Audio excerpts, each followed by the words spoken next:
What do you know about the ASIFA? Why did it happen? CIFA happened because the internet poses a challenge, not only for Orthodox families, but for general families. You see the internet could be used for wonderful things, for learning, for communication, but also for breakdown of families, for people to use it as an excuse to leave communities, leave their family structure. So the ASIFA was meant to deal with these issues.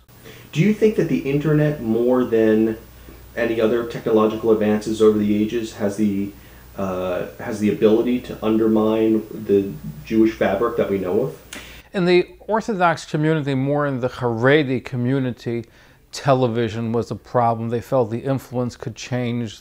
Bringing an outside culture into your home can affect somebody's home life, religious beliefs. But the internet is even more pervasive. So you see the kind of language and the kind of fear of the internet more so than you do with other technology. Why is that, do you think? What is it about the internet?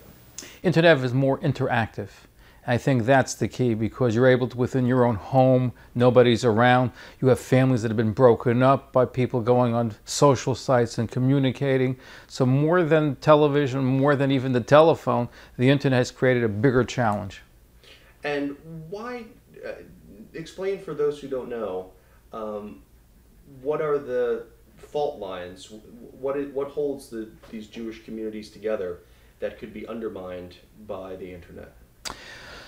Well, you have to understand that in the Haredi community, you have a strong social structure, a strong family structure, and here you have some people that have used the internet. Similar in general society, how many marriages have been broken up because of the internet? People have been Facebooking and spending less time with their family, less time with their community, less time learning in the Haredi community. Also, learning Torah study is a very important component, and people have been spending countless hours on surfing the internet, so that raised all kinds of alarms. And so what happened? What happened with this ASIFA?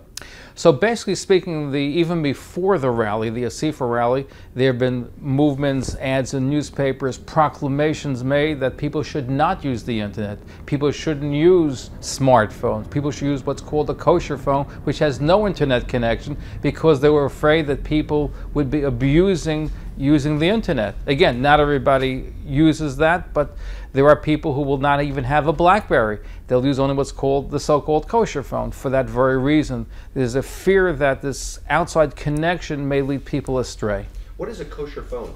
Kosher phone has no internet connection. Strictly phone calls, that's it. No texting, no internet, no Facebook, just strictly calls. I mean, they call it a kosher phone. They call it a kosher phone. I mean, can you buy a kosher phone, or is it more like you're buying a Nextel phone or whatever, and they call it a kosher phone? Any phone that does not have internet access is a kosher phone. Some may be tailored specially, some may be, as you mentioned, such as an Nextel, but any phone that you cannot use it for texting and internet is a kosher phone. Okay. Do you think that there's a generational gap? I mean, is this affecting all ages within the Orthodox community, or is there a particular worry about, kids who are growing up with this around? You have, of course, a fear of teens at risk. That's a whole problem today in general society, also in the Haredi society, of kids going off the beaten track. And certainly there have been cases of people texting on the Sabbath when you're not supposed to use any phone. There have been stories about that. There have been stories about kids using that as a means of leaving the Orthodox world. So certainly there's a concern about that. But there's a concern about people that are in the 20s, 30s, 40s, 50s. There's no age limit to the possibilities. And this is the fear that they have. They're afraid that people can surf pornography, can surf sites, wreck their families. So therefore there was a great concern about how to deal with the internet. And the reception to the ASIFA has been what? Mixed. Because you have, even in the Haredi community, you have different groups of thought of how to deal with the internet. For example, Chabad, Lubavitch. Lubavitch is a very strong user of the internet. In fact, the Lubavitcher Rebbe, who passed away, is the first internet Rebbe, because you have so many images and videos that you can watch online, and they use it expertly. However, even they are not used for unfettered access. They do have certain restrictions. They understand. In one of the schools, they banned Facebook. They didn't ban the internet, they banned Facebook usage. So every group deals on how to utilize this great technology. Others are completely afraid of the technology. They're afraid of what it can do, so they just ban it completely and just allow it for business purposes. And even then, with a filter or a buddy system where people can monitor what you're online, there's also another way of dealing with the internet is they say if you're online, other people can access or monitor where you've been, so therefore you won't go astray. Wait a second, a buddy system? What does that mean? A kind of buddy system. In other words, where you're online, somebody else is there with you. Doesn't mean physically there, but they can be there afterwards to see where you've been, so therefore you won't go to sites that you shouldn't go. And what kind of sites would be considered prohibited? For example, pornography. What else? Could be sites, maybe things that are inimical to the faith, maybe Facebook for social purposes, maybe if you're a married person you shouldn't be on sites, on single sites. There could be a whole bunch of places where it may be inappropriate for you to go. And people are willingly accepting this under the orders of rabbis? How does it work? There are some that are absolutely that are willing to do that, sure. So they're sold a blocker, which is available widespread, or one tailored to the Jewish community, but also some sort of system that enables a friend of yours to monitor that you haven't strayed. Like a buddy system. What happens? Does any of these filters filter out news sites, even news sites that are considered within the Jewish community? I mean, like VIN news or so forth.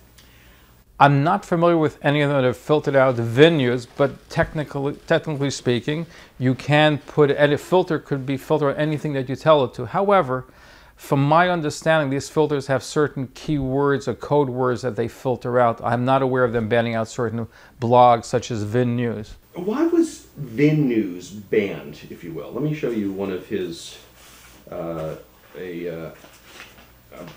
ban that circulated last year. Okay, so tell me, why was VIN News banned? You have to understand that the whole problem with the internet also includes the fact that the internet is a means of spreading rumors about people. True or untrue, the internet is a leading way of getting some sort of stuff out there into the public eye. And there's a concept in Judaism of lashon hara, of spreading gossip about groups or individuals. So they're feeling general about the internet, and they felt VIN News is spreading stories about individuals, undermining rabbis, undermining rabbinic authority. This was what they felt was the case. Again, some of the rabbis that signed it may not have been on the internet. They were just been told this, and they signed it without necessarily looking or being on the internet. But that's the perception that was out there. And it's a general problem that they have in addition to the other things regarding breaking up families and wasting time. There's also a feeling that undermines rabbinic authority, but there's stories that come out there, some of the slanderous stories that they believe to be out there in the public for, it makes them very uncomfortable. And VIN is anonymous. VIN is anonymous. Why is he anonymous? Because you have to understand that if people knew who VIN is, they would probably be calling him day and night to say, I don't like this story, please don't print that, take it out. So by being anonymous, he's able to shield himself from some of the pressures that he might come under. He's also, apparently, because he's been banned and because people are opposed to him, if there's a story out there, even if it meets journalistic standards, if it is considered sedition against a rabbi or against a rabbinical authority, he could be shunned, correct? He could be shunned, but the ban a year ago on Vos's Nice on VIN News peaked. And at this moment in time, it's not as effective as it was, and I don't believe very few people are adhering to the ban. And why aren't they adhering to the ban? It didn't work. So is the internet undermining rabbis because of that? Well, that's part of the fear. The fear is when you have blogs and you have internet sites, a whole bunch of them that bring out every single problem in the community, bring it to the fore, it makes them uncomfortable. And to a certain degree, it takes away from rabbinic leadership when you now have other voices out there giving people information that they feel could be hurtful to the community. So do you think that the Asifa is successful? I mean, are people following the orders and limiting the internet, or is the internet a force that not even hundreds and thousands of years of tradition will be able to block? Well, you have to understand there's differences in how you view the internet. This is really the key to understanding the whole issue over here. Is the internet an evil creation, or is it something which is neutral that you can use for good or for bad? There are some rabbis, and I've interviewed some of them, including Hasidic leaders, who have said the internet should be harnessed properly, and we have to teach people responsibility, how to use it in a responsible manner. You have some that believe the internet itself is not a good creation, is something which is inherently evil, and therefore you have to restrict access to as little as possible. And if you must use it, you must use it with filters, use it for business purposes, not for social. Be there as little as possible. And that's really the two different strains of thought within the Haredi community. What is your thought? There's a website called Adkan, which is helps those. It's an advocate for the reporting of child abuse. That woman also is anonymous and has told me that she could feel ostracized, alienated. People wouldn't know what to make of it, and perhaps it would affect the ability of her children to marry and to find suitable mates and so forth. Why is that, do you think?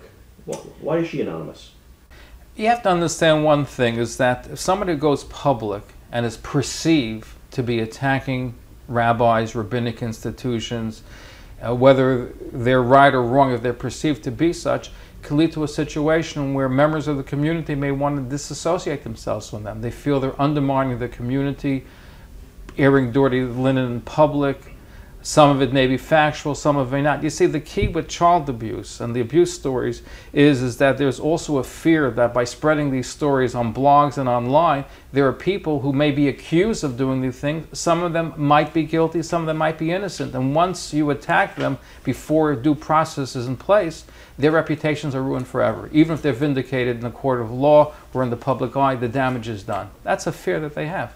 And talk more about child abuse. It seems that this ban on Vin might have come out around the time that he was reporting things which have been in the paper about child abuse. That seems to hit a nerve with rabbis, with those rabbis.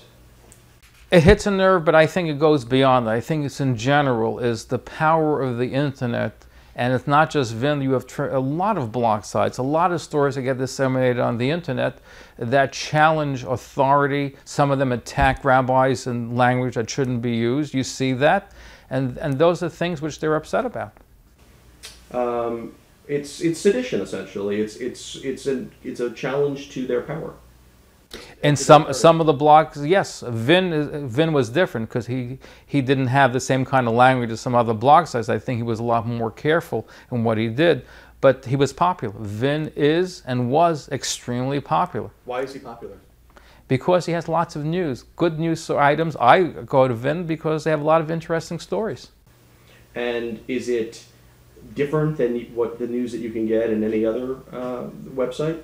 I mean, what's different about Vin than Yeshiva World News or Hamodia? What's different about Vin? Well, first of all, Vin and Yeshiva World are both excellent websites. Hamodia is a daily newspaper, and Hamodia will not cover every story. You will not find stories of abuse in Hamodia. They just don't cover that. Vin covers a lot of stories, different sources. He culls it from a lot of different publications, different media. So he has a much more expansive group of stories that people find interesting. The other ones have more self-censors, a stronger self-censor. Hamodia does. Yeshiva World, also an excellent site. It covers a lot of stories too, but Vin, I believe, has a lot more stories. And what does he do? He pushes the envelope? I think at one point that he was perceived to have pushed the envelope. I think things have calmed down in the last year. No, but I mean, what makes Vin, calm down? So this ban had an effect, and he's started to pull his punches a bit. I think the problem with Vin was some of the comments that were made online, and I believe some of them have been more regulated now. Okay. From Vin to Failed Messiah. What do you know about Failed Messiah? Failed Messiah, also a popular website. Why is he popular? Well, as you can tell by the name, Failed Messiah is meant to attract attention, and he does attract attention, and he covers a lot of what's going on in the community, including a lot of the negative things that are happening. And people within the community like that?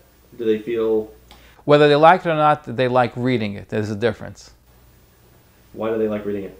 Because they want to know what's going on. They want to see what he's saying. They're curious. And by the way, if you tell people not to see something, it increases their curiosity more.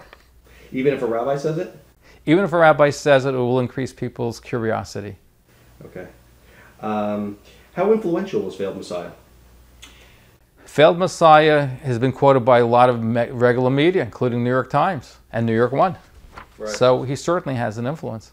And within the Jewish community, does he get people to ask questions about what they're doing, and if those and if the structure that they live under is the proper one? Is he seditious? The question is not so much about the structure. There are problems, and like in any community, you have problems. How do you deal with child abuse? The Catholic Church has been tackling this. The Orthodox community has been tackling. How do you deal with abuse? Does it make people feel uncomfortable that these stories make it out into Failed Messiah or into the general media? Of course it does.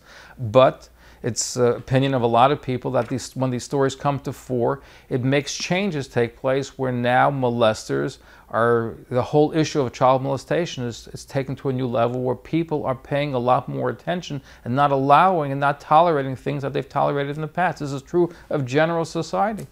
And so it's worked. It's worked. Let's see here. What's your impression of if the website I mentioned, Adkan, if she were, I know I asked you this, but if you can explain a little bit more, if she were known, if her identity were known? Remember, if a person's identity is known, and if this story's out there that people don't like, they're going to contact her, they're going to speak to people that she knows to try to influence her. It makes people feel uncomfortable. Remember, it's a tight-knit community. Everybody knows each other. People know somebody who knows her, who's friendly with her, so there will be attempts made to try to stop certain stories from appearing, which will be under a tremendous amount of pressure. Could it affect her, the appeal of her children, her status? Sure. By the way, another issue with the abuse stories of why it doesn't get such prominence when people don't want to cooperate so much with the police has been because if it gets out, it may harm, if the parents have other children that are a marriageable age, it may harm them as far as getting what's called shidduch and getting matches, because it's a small community, and if somebody says something happened in the family, that it may hurt them socially as far as getting married. So there's been a reluctance to go forward in some cases. Draw a parallel between what we see within the ultra-Orthodox community and what you see in any other community. I mean, there are concerns everywhere that the internet is a waste of time. It challenges authority. It could lead to problems within marriages. This is a problem that's not unique to the ultra-Orthodox community. This is a problem that every community has, family communities have. In fact, if you look at the filters, you'll find a lot of filters even in the Christian community. You find it elsewhere. So this is nothing new or unique. The only question is, how do you deal with it? Every community has a different method of how you approach and deal with the internet. As I said, some people view it as an evil creation that just shun it, use it as little as possible. If you can avoid it completely, don't. Others have more of an attitude, let's learn how to regulate properly, whether through filters so you don't go to sites that may be inappropriate for religious purposes, moral purposes, family purposes. It's just a question of how you regulate and how you deal with, like anything else in life, is how do you meet the challenges. And certainly the internet presents a lot more challenges. Sociologists, psychologists, doctors, religious leaders all say that. Right. You've been, well, I'm not saying that you're old, but I've been around the block. Yeah, you've seen technological changes over the years. And you've still been a member, you've still been observant this whole time. For you personally, do you think that the internet is unique? I know you explained this before. But. Listen, I broadcast on the internet. I have a lot of people, including Haredi listeners and viewers that watch us, that listen to us on the internet. The internet is a powerful tool. It's not going away. Do I believe that as parents, as individuals, we have to teach ourselves and our children how to use it properly and to avoid places that one shouldn't go to? I believe so, but I believe it shouldn't be banned, it should be educated. And I've had great religious leaders, Hasidic leaders, on the program who've actually said that the trick is to how to teach individuals how to use it responsibly. That's true of all facets of life. Have you heard that the ASIFA was sponsored at all or underwritten by these internet blockers? I've heard that. And?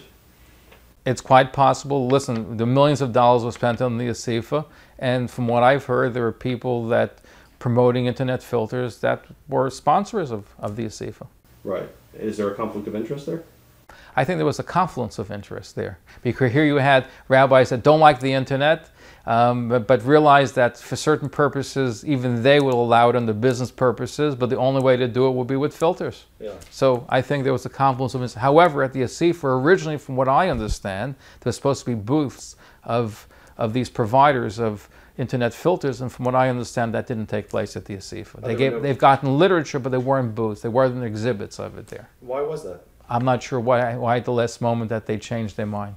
Zev, do you know anyone who, a family, maybe an ultra-Orthodox family, whose members or one of their members struggled with the internet and now got a blocker and is feeling better about himself or herself?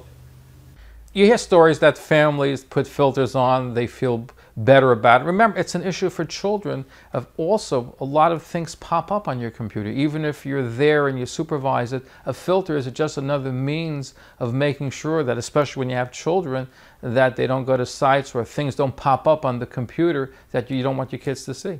Right. You know, according to critics of this ban and people like Veiled Messiah, these internet prohibitions are not just prohibiting porn, but prohibiting legitimate questions about whether rabbis sweep child abuse charges under the carpet, domestic violence charges under the carpet.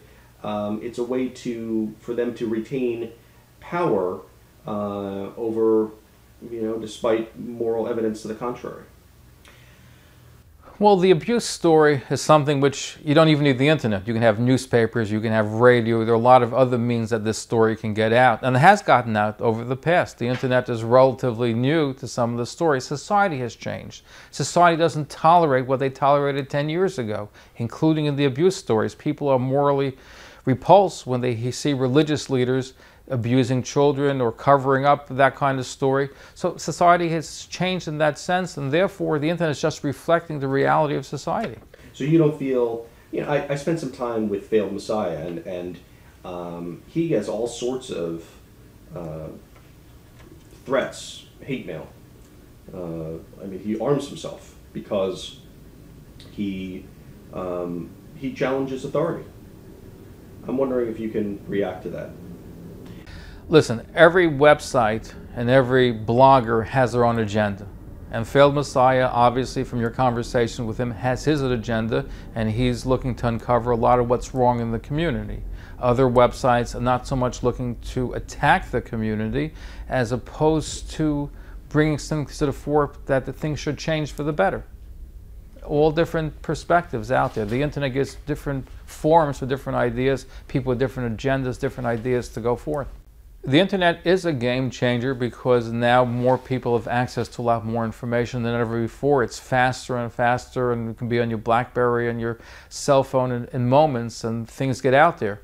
And not everything that comes out on the internet is necessarily true, but like I said before, sometimes people can be slandered, lives can be ruined as well, and that's one of the concerns that the rabbis have. Right, but what about the rabbi's own power? Just addressing what Veiled Messiah is saying. Are they upset? Are they doing this ASIFA because they feel that their own power is threatened? I believe that they're legitimately concerned about the dangers of the internet. The question is how to deal with it. Certainly, the internet does undermine or can undermine religious leadership, because now you have a lot more forums out there that say, I don't like this, and attack the Institute of Rabbis. Some of them are just disrespectful, so that has an impact on them too. But I believe the internet rally, the ASIFA, was done because they're genuinely concerned about how to deal with these issues. Rabbis are getting lots of calls. I've been at conventions where they had sessions, unheard of Haredi community, sessions on the evil inclinations on pornography. Who would have thought 10 years ago an ultra-Orthodox group would even have sessions on how to deal with these kinds of issues? It's because of the internet and the change in society that they have to grapple with all these issues that they didn't have to grapple with before. Right, you're saying that the rabbis, and this is what I've heard from others, the reason the rabbis are concerned is because they're the ones getting the questions. They're getting the questions. They're getting the women coming and saying, my husband, he's all night long locked up in his room, being on Facebook or on the internet, and I've lost communications, he's run away from home. You hear all these kinds of stories taking place. So the rabbis have to deal with these issues. And how do you deal with it has been the question. Do you ban it completely? Do you do it in moderation? These are the issues that the rabbis are dealing with, and each rabbi has a different method of how to approach it. Right, and right. What is it about pornography that is forbidden? First of all, looking at women in a state of undress is forbidden. Judaism is not against lust, but you're supposed to have lust for your own wife, not lust for other women. Okay. And Facebook? Facebook is a means of people to communicate with. It has the potential people can communicate with women or men that they don't know or have a relationship with them. It's a facilitator to certain people, and they're concerned about that. So unless there's some legitimate business purpose, a married man cannot have a conversation with an unmarried woman and vice versa. The concern is that it can lead to, it has, it's not that it can. Theoretically, there are people out there that have used Facebook or any other social media to break up their marriage, to leave and leave the community. So there's a concern out there that people spending a lot of time away from the family, and the more that they get sucked into the Facebook or the internet, is that it undermines family. And this is true beyond the Jewish community. How many stories you see about Facebook ruined my marriage, ruined my life? You see that in People magazine, you see it in other publications. So it's not unique to the Haredi community, but it's something new for them that they're grappling with, because up until now it's been more isolated, more insular is a better word. Now the internet and Facebook and all these social media have a way of being in everybody's living room, being in your own home, being in the privacy of your own rooms, and it's changed the picture for them, and therefore they're trying to grapple with how does we deal with it. Okay. Thank you. That was great. Yeah.